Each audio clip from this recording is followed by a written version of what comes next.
I still don't know how long he was in the house.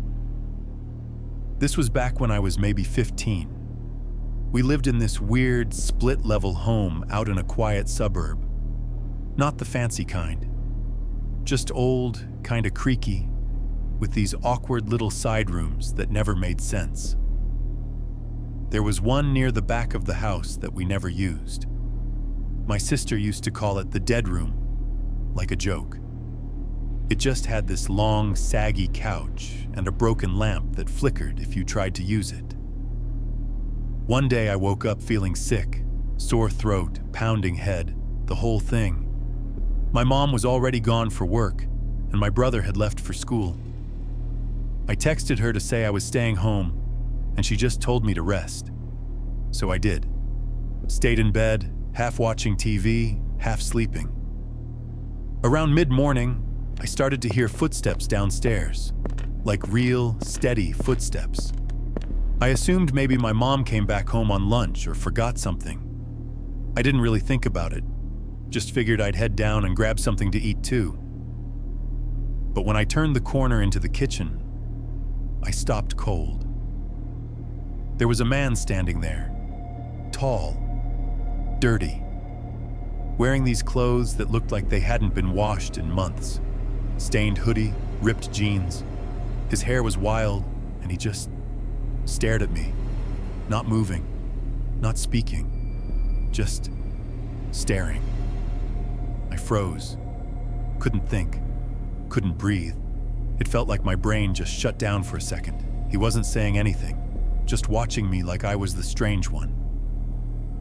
I don't remember deciding to run. I just did. Bolted back up the stairs, slammed my bedroom door, locked it, and shoved my dresser in front. My hands were shaking so bad I nearly dropped my phone. Instead of calling the cops, which I should have, I called my mom first. I was crying, barely getting the words out. Told her someone was in the house. She freaked. Told me to call the police immediately and not leave the room no matter what. The cops showed up fast. I watched them pull in from my window. As soon as I saw them go in, I ran downstairs to meet them. They searched every inch of the house, and nothing. No guy. No signs of a break-in. No open windows, no forced doors. Just nothing.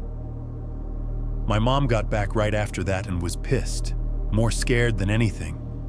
She couldn't believe the guy was just gone. One of the officers was about to leave when he noticed something weird.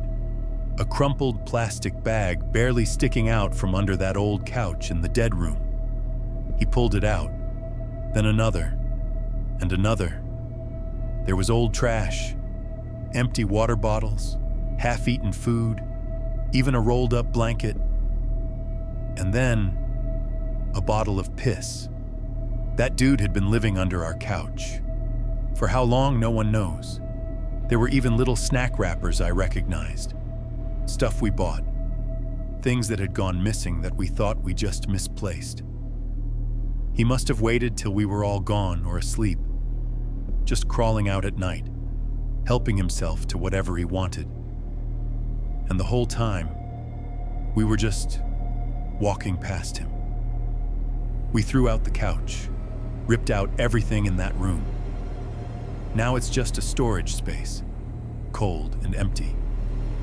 I'm heading off to college soon. I've moved past it mostly. But sometimes I'll wake up in the middle of the night, and I swear I can hear something shifting downstairs. And for a second, I think, what if he never left?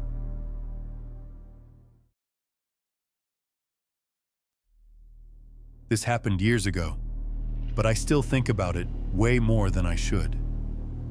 I was 17, maybe just turning 18. My parents had gone out of town for the weekend, some wedding a few hours away. My brother was working nights back then, so that meant I had the house to myself. Honestly, I was kind of excited about it. The plan was simple: stay up late, play games on the big TV, order junk food, pass out on the couch. Just a solid solo night. And I had my dog Toby with me. He was this old mutt, some mix between a beagle and who knows what. Lazy, sweet, didn't bark unless you stepped on his tail. He'd been with us forever. It was around 1 a.m. I'd finished a whole pizza by myself, controller still in hand. Toby curled up next to me, snoring. The house was quiet, except for the hum of the game and the occasional car passing by outside. Then I heard this bang from the back alley. Not super loud, just enough to make me pause. I figured it was nothing. We lived in a roughish neighborhood. You hear weird noises. I leaned back, brushed it off. Toby didn't. His head shot up. Fur on his back stood straight up. At first I tried to calm him down, but then there was another bang, louder this time. And that's when everything changed. Toby launched off the couch like something had lit a fire under him. Took off toward the basement door, growling like I'd never heard before. Not just barking, snarling, like a whole different dog. I just stood there, heart pounding. I didn't even move until I heard the third bang. That's when it clicked. Someone was at the basement door, not knocking, trying to break in. And the thing is, that door barely worked. It was rusted to hell, barely stayed locked. If you pushed hard enough, it could give. My chest tightened. There was this sudden understanding that whoever was out there, they weren't just trying to rob us. They wanted in. They wanted someone.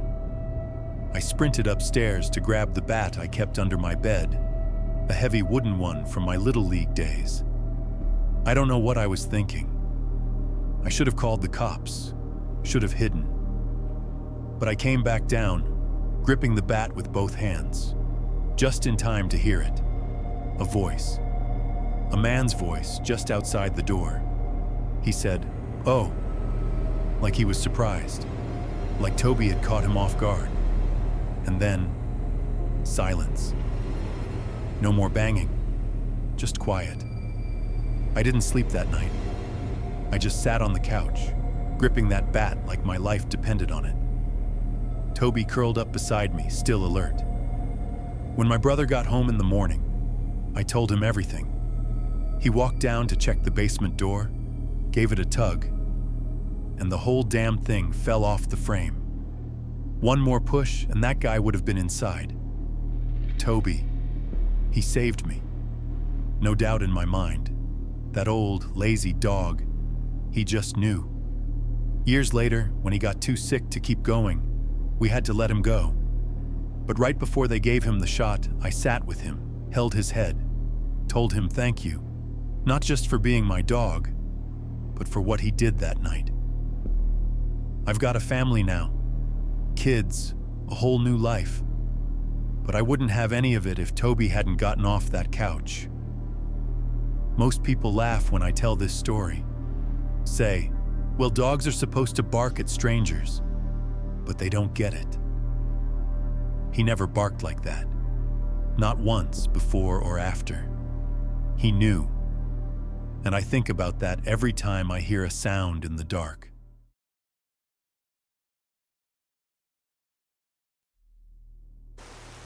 I don't know what that thing was, but it sounded exactly like my dad.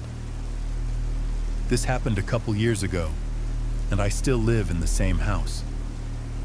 It's out in a small rural town, the kind of place where storms hit hard and the power flickers if the wind even breathes too heavy. Our house isn't fancy, just a one-story ranch style with a half-finished basement and way too many windows that rattle when it rains. That night, a storm rolled in right around midnight. Not just thunder, I'm talking full-on tornado watch, greenish sky, constant lightning. And when it gets like that, I usually crash in the living room. It's more central in the house, no windows nearby. Safer, I guess. It was around 12:45 a.m. I was lying on the couch with my dog, Murphy, this chunky old shepherd mix who mostly sleeps and farts. He hates storms, so he was curled up next to me, shaking a little. I was half watching videos on my phone, trying to wait out the worst of it, when I heard it. My dad's car. It has this loud engine, deep, bassy. You can hear it from halfway down the block. It pulled into the driveway just like always, tires crunching gravel. I figured, okay, guess he got home early. He works nights and sometimes swings by unexpectedly. So I gathered my stuff and sat up, expecting to hear the door unlock. But nothing. I waited a few minutes.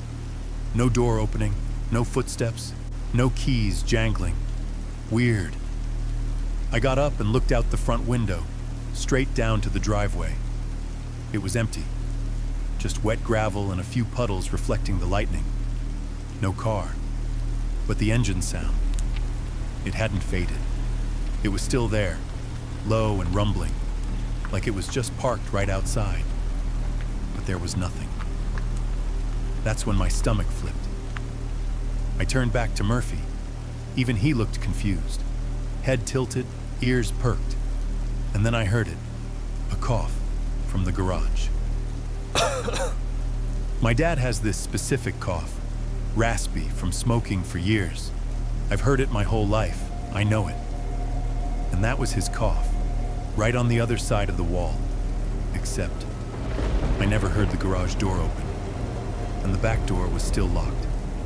Something wasn't adding up, and I felt this cold, creeping dread start to settle in. I tried to shake it off. Maybe I imagined it. Maybe I was just tired. Then came the voice. It called my name. Like someone didn't want to wake anybody else. Just a gentle, "Hey, come here." It was my dad's voice. I should have gone to the door, should have answered. But something in me, I don't know what, just screamed, "Don't move." I didn't. I slowly sat back down, pulled Murphy close. He didn't seem to hear it, or maybe he just didn't want to. I laid there, heart pounding, barely breathing, until eventually I passed out from sheer exhaustion. When I woke up, the storm had passed. It was a little after 4 a.m. I peeked out the window again. This time, my dad's car was actually in the driveway. He was home now. For real. I ran upstairs and told him everything. Every sound, every cough, the voice. He just stared at me. He hadn't come home until maybe 10 minutes before I woke up. I don't know what was in our house that night, or outside it. I don't even know if it was trying to hurt me, or lure me somewhere. All I know is, something pretended to be my dad. And I nearly listened to it.